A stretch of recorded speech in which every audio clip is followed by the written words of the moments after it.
In the hushed spaces of the human spirit, a profound enigma has captivated both philosophers and psychologists: the essence of authentic existence. What does it truly mean to be oneself when the world relentlessly demands conformity?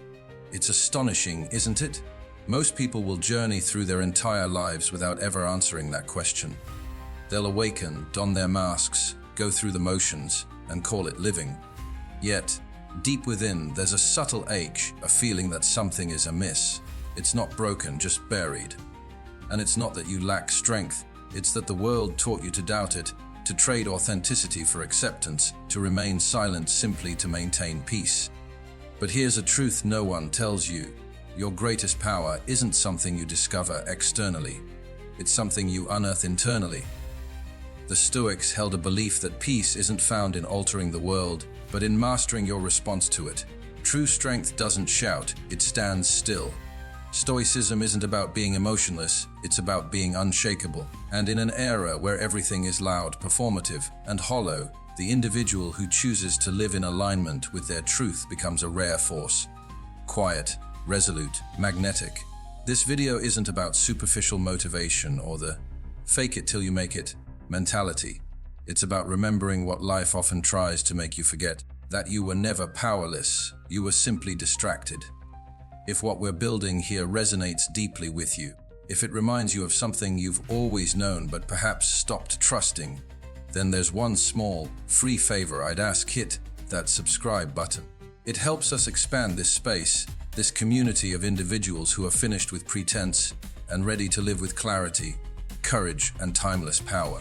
Do you ever find yourself just going through the motions, day after day, feeling like something is missing, but you can't quite pinpoint it?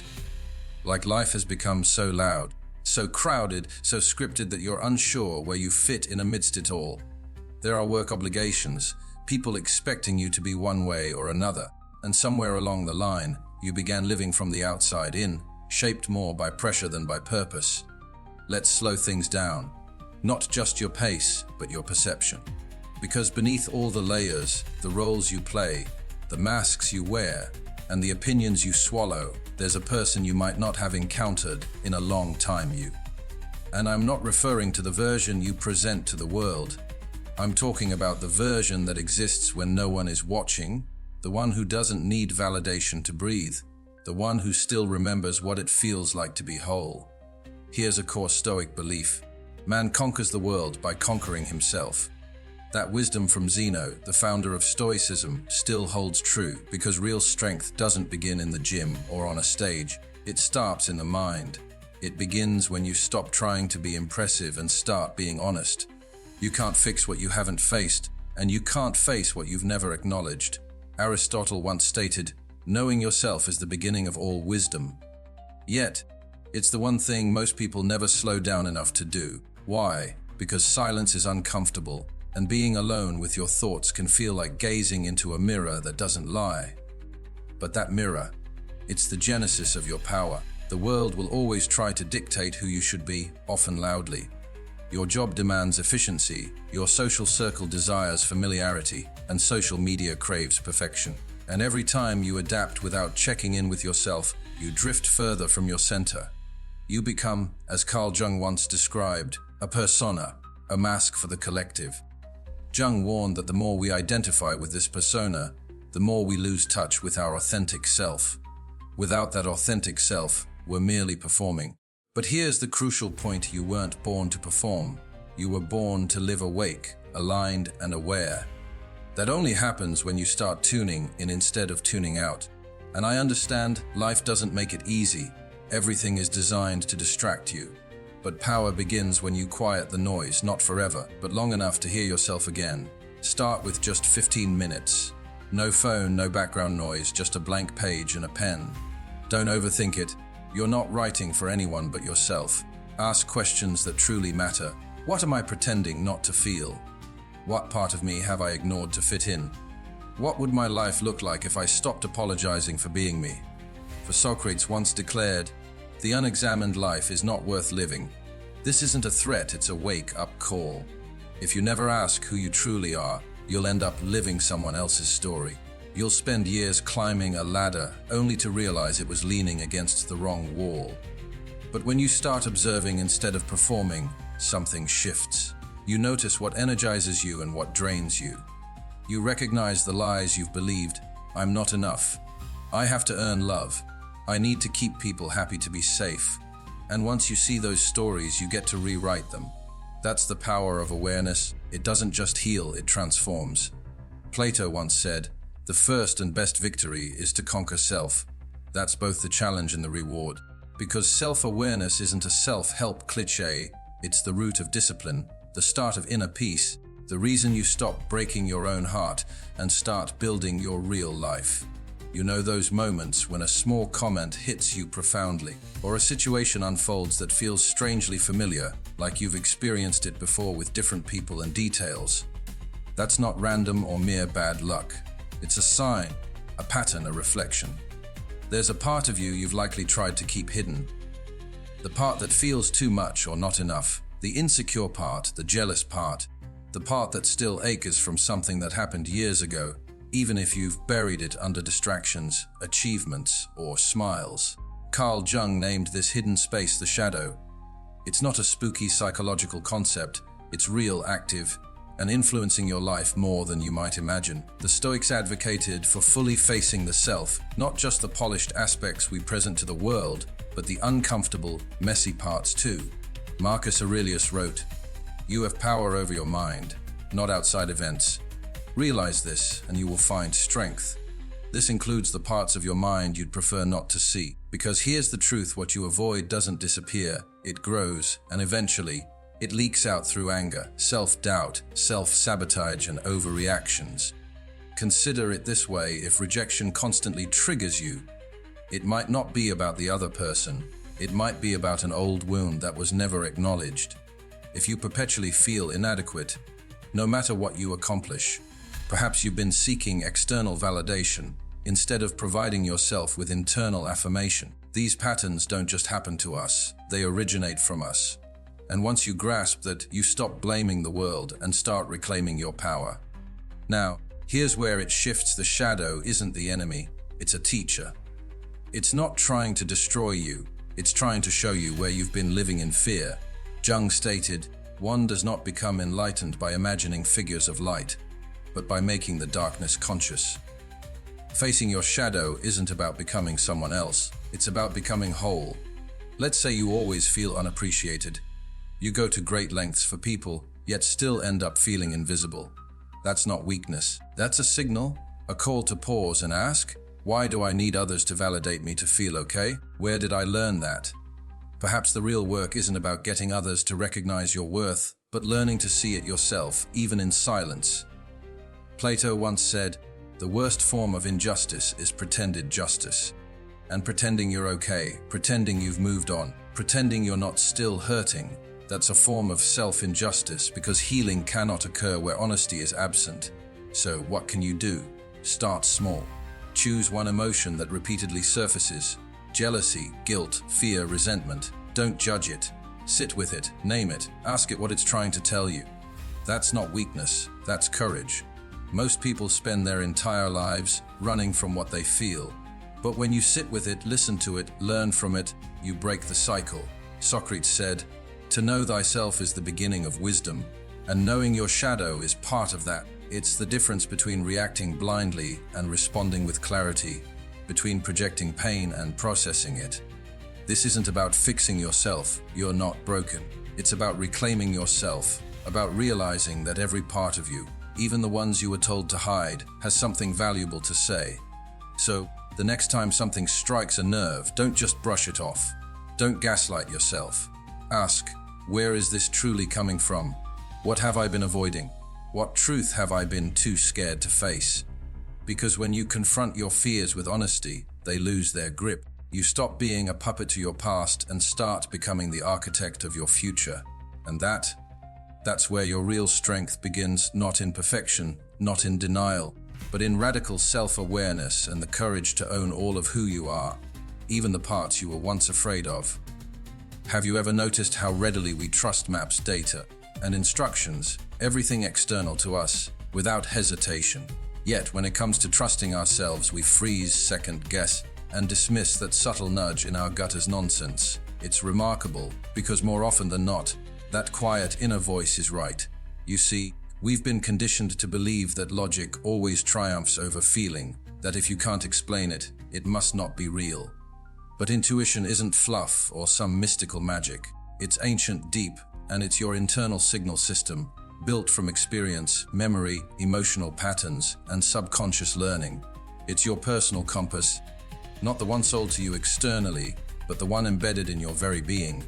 The Stoics didn't discuss intuition in modern terms, but they understood the value of inner wisdom. Epictetus said, "No man is free who is not master of himself." And mastering yourself includes knowing when your inner world is alerting you before your conscious mind catches up. That sudden feeling that something isn't right, that's not anxiety, that's information. Carl Jung recognized intuition as one of the 4 primary psychological functions, alongside thinking, feeling, and sensing. He described it as perception via the unconscious. In essence, intuition is how your deeper self perceives what your surface self hasn't yet processed. It's not irrational, it's pre-rational. It's faster than logic because it draws from layers of knowledge you've absorbed without even realizing it. Think about it. How many times have you sensed something was amiss but ignored it because it didn't make sense? That person who smiled too much, that job offer that looked great on paper but made your stomach churn, that situation that should have worked out but deep down you knew it wouldn't. And later, the truth emerged and your gut had called it long before your mind could. Plato once said, "All learning has an emotional base." That's intuition in action. Your body and emotions pick up on signals, energy, tone, inconsistency, faster than your brain can label them. You don't need a spreadsheet to feel something is wrong. You just need to trust yourself. But here's the catch: we live in a world that trains us to distrust that inner voice. We're taught to be polite instead of honest, agreeable instead of self-aware, to keep the peace even when something inside is screaming. And every time we override our instincts, we chip away at that internal trust. We become better at pleasing others than protecting ourselves. Socrates challenged us to know the self, and that includes knowing the quiet hum of your intuition. It means not just knowing your thoughts, but recognizing your signals, your shifts, your whispers. Because when you start to notice those subtle cues, a tightness in your chest, sudden tension in a conversation, that low buzz of discomfort, you begin to realize you always knew. You just didn't listen. Listening doesn't mean panicking or reacting to every flutter of fear. It means pausing, observing, getting curious. What am I feeling? Where is this coming from? Is this intuition, or is it old fear pretending to protect me? That pause, that moment of presence, is power, because it creates space between emotion and reaction, and in that space, wisdom lives. Aristotle believed that the aim of the wise is not to secure pleasure, but to avoid pain. And that's often what intuition does. It steers you away from unseen dangers, from toxic people, from wrong paths. Not always with flashing lights, but with a gentle resistance, a sense that something's off, even if you can't explain why. So here's the real move: next time you get that gut feeling, pause. Don't rush to label it, argue with it, or cover it with logic. Just sit with it, observe, breathe, and let it speak before you shut it down. Because that voice, that quiet pull, knows things your conscious mind hasn't caught up to yet. You don't have to prove your intuition to anyone. You just have to learn to trust it enough to act when it whispers. That's not irrational. That's what powerful people do. They don't wait for things to break before they make a move. They sense, they adjust, they walk away before it costs them peace. In a world that demands louder and faster, listening to your gut is an act of rebellion, a return to your own inner authority. And once you start trusting it consistently, you stop explaining your energy, negotiating with red flags, and you start moving through life with a kind of quiet confidence that doesn't need approval, just alignment. That's strength, not loud, but lasting. And you already possess it, you just have to stop ignoring the whisper. It's a subtle, sneaky, and pervasive belief, the idea that to matter, to be enough, you need to be approved of by someone, anyone. It doesn't even matter who. Sometimes just an external nod that says, "Yeah, you're okay now." That's the trap, and most of us walked straight into it from a young age. You got a gold star for being quiet, a pat on the back for fitting in, applause for following the rules, even when those rules cost you pieces of yourself. And somewhere along the way, you started outsourcing your worth to likes, compliments, claps, and to people who barely know themselves, let alone what you're worth. Aristotle warned us, the worst form of inequality is to try to make unequal things equal. And attempting to base your internal value on external opinions is a losing game, because opinions change, people change, and crowds cheer today and boo tomorrow. If your sense of self is rooted in their response, you'll be swaying in the wind your whole life. But here's the other side. There's a version of you, strong, grounded, steady, who doesn't wait for permission to feel whole, who doesn't need to be liked to be powerful, who doesn't shrink just to keep the peace. And when that version awakens in you, everything shifts. Consider the strongest people you've ever met. Not the loud ones, not those with the largest followings or flashiest titles, but the truly authentic ones. The ones who carry themselves as if their worth isn't even a question. It's simply present in their speech, in how they maintain boundaries, in how they walk away from what doesn't feel right. That kind of strength isn't granted, it's claimed. Marcus Aurelius, the Roman emperor and Stoic philosopher, observed, "It never ceases to amaze me we all love ourselves more than other people, but care more about their opinions than our own." Isn't that wild? We spend so much time worrying about being liked that we forget to be true. And here's the thing, being liked is a moving target. Today you're too much, tomorrow you're too quiet. You sacrifice your authenticity for approval and still feel empty. Because applause might be loud, but it's never lasting. It fades. And if that's what's fueling you, you'll always be chasing something that disappears the second you stop performing. Real power is silent. It doesn't require a round of applause to stand tall. It doesn't need a crowd to feel enough. It simply is. So, the next time you feel that impulse to apologize for taking up space, pause, catch it. And instead of apologizing for existing, try saying, "Thank you." Or better yet, say nothing at all. Let your presence speak. Let your energy speak. Because your worth isn't up for negotiation, it never was. Carl Jung once said, "The privilege of a lifetime is to become who you truly are." But you'll never reach that if you're too busy becoming who the world wants you to be. So let this be your reminder. You don't need to tone yourself down to be accepted. You don't need permission to feel proud of your journey. And you absolutely don't need a round of likes to know you matter. Your worth isn't up for debate, it never was. It's one of the most challenging things for people to do, especially those who care deeply, who were raised to be agreeable, who believe that maintaining peace is synonymous with being strong. I'm talking about saying no, drawing a line, choosing yourself even when it makes others uncomfortable. But here's a truth most people won't tell you. People will take whatever you allow them to, not because they're cruel or trying to break you, but because they're human. We all respond to access, to patterns, to what's permitted. And if you constantly give away pieces of yourself without limit, don't be surprised when you wake up feeling empty. Boundaries are not punishment. They're not walls meant to shut everyone out. They're filters. They're how you decide what remains in your life and what doesn't, what fuels your energy and what drains it, what brings you closer to peace and what pulls you into chaos.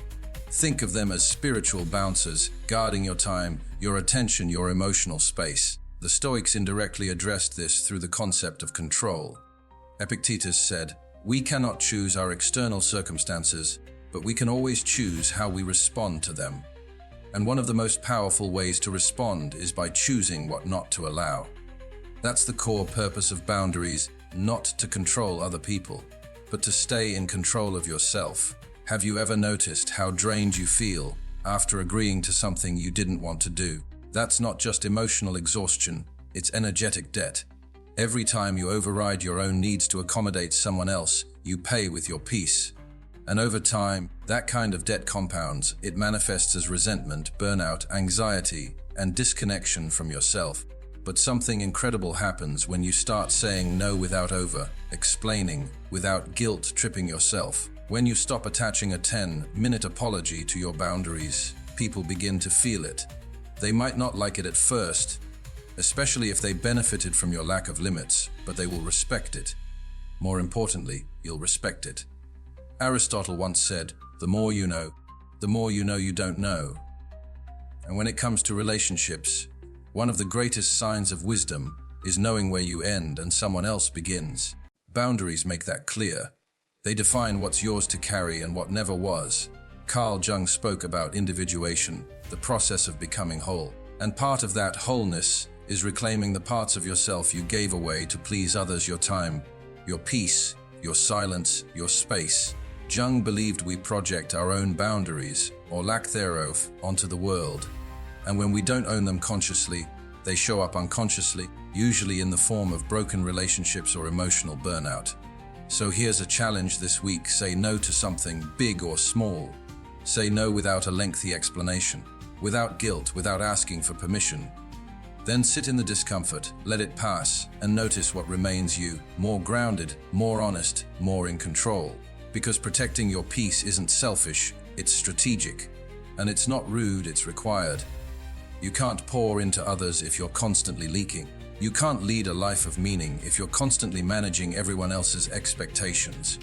Socrates once said, "Be as you wish to seem." If you want to be strong, grounded, and respected, start by respecting your own boundaries first.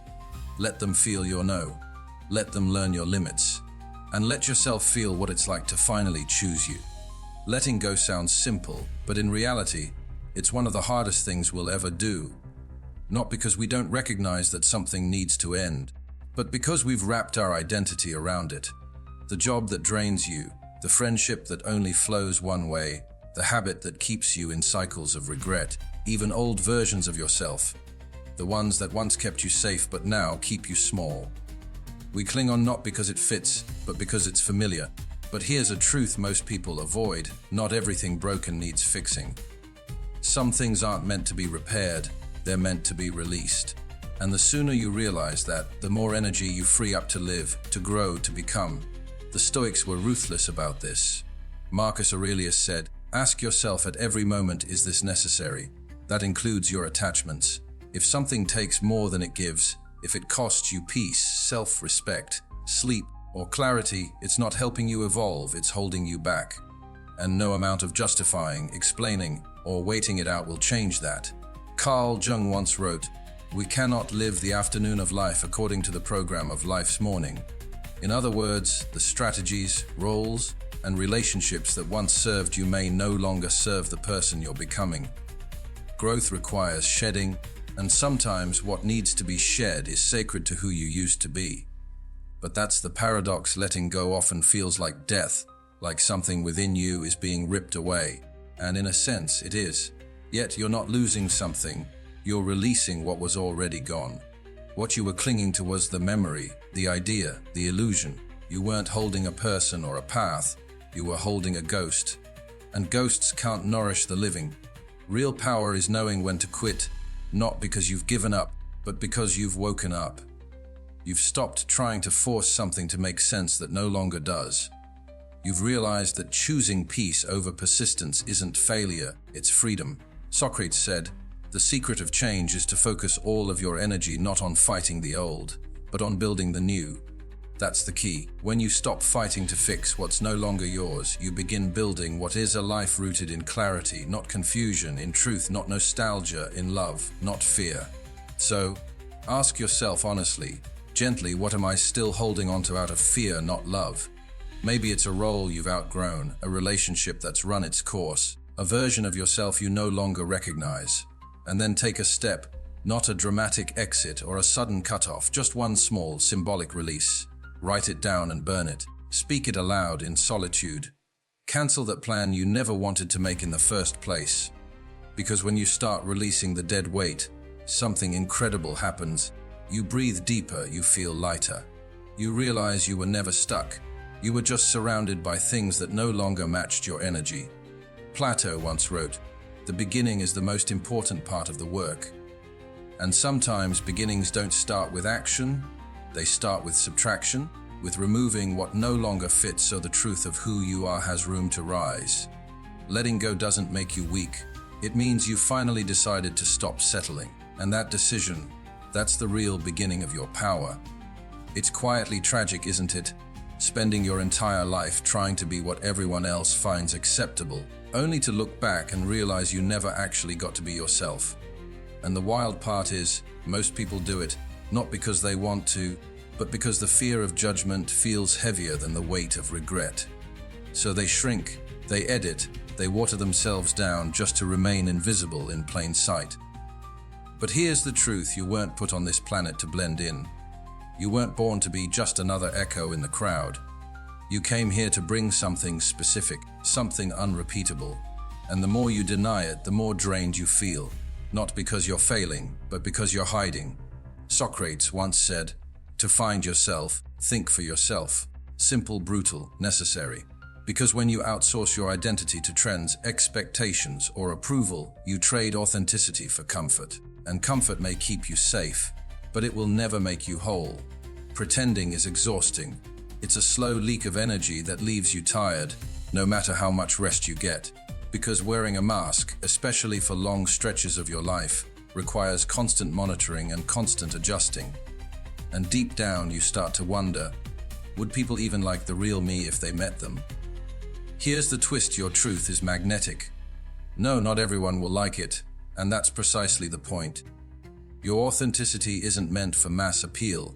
It's meant to act like a frequency, drawing in those who truly understand you and filtering out those who never would.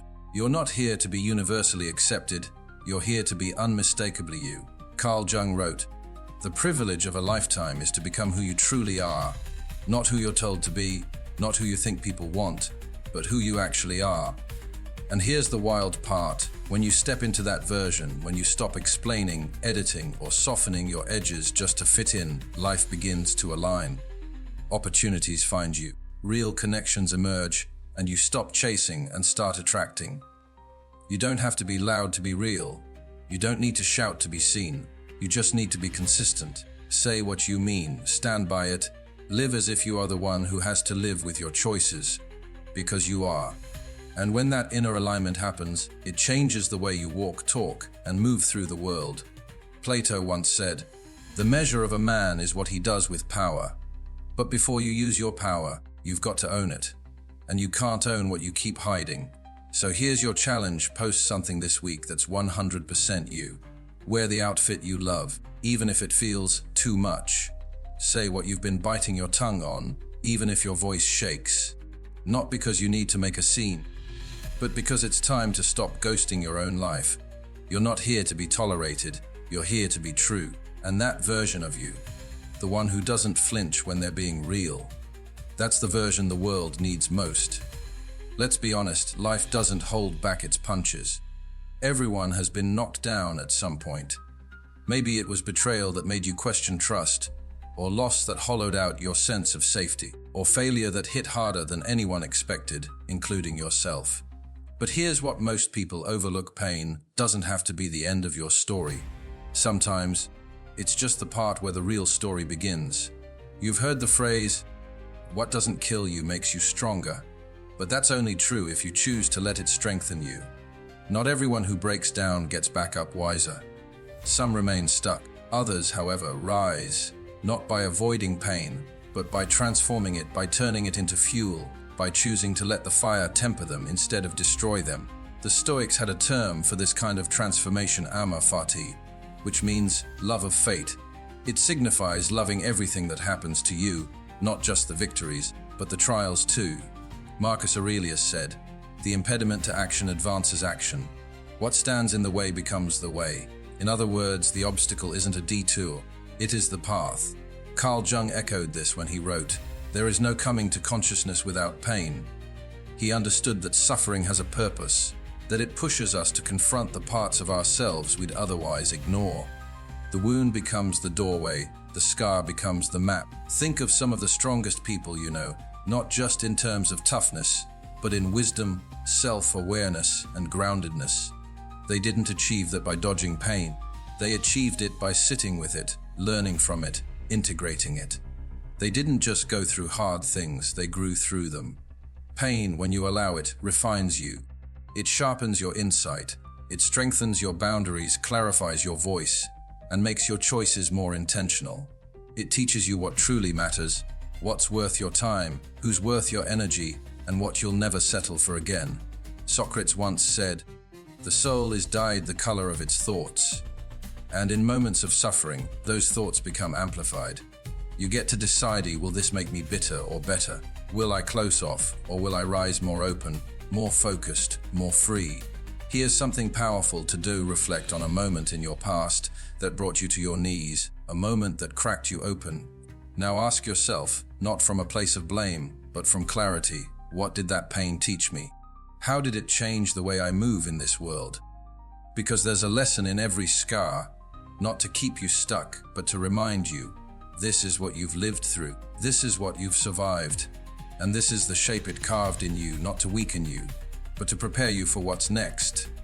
Plato wrote, "Pain restores order." He believed that through struggle, we remember who we are. We stop chasing noise, we come home to what's real. So don't run from the past, don't bury your pain. Let it speak. Let it shape you, but never define you. Because every wound you've faced has also gifted you a lesson, a compass, a new level of strength. And that's your power source. It's already within you, you just have to tap into it. There's a type of power that doesn't announce itself. It doesn't require noise, dominance, or showmanship. It enters quietly, speaks less, and somehow shifts the entire atmosphere. That kind of power doesn't come from being the loudest person in the room. It comes from not needing the room at all. Power doesn't always roar. Sometimes it whispers, "I'm good either way." It's the calm amidst the chaos, the deep breath in the heat of conflict.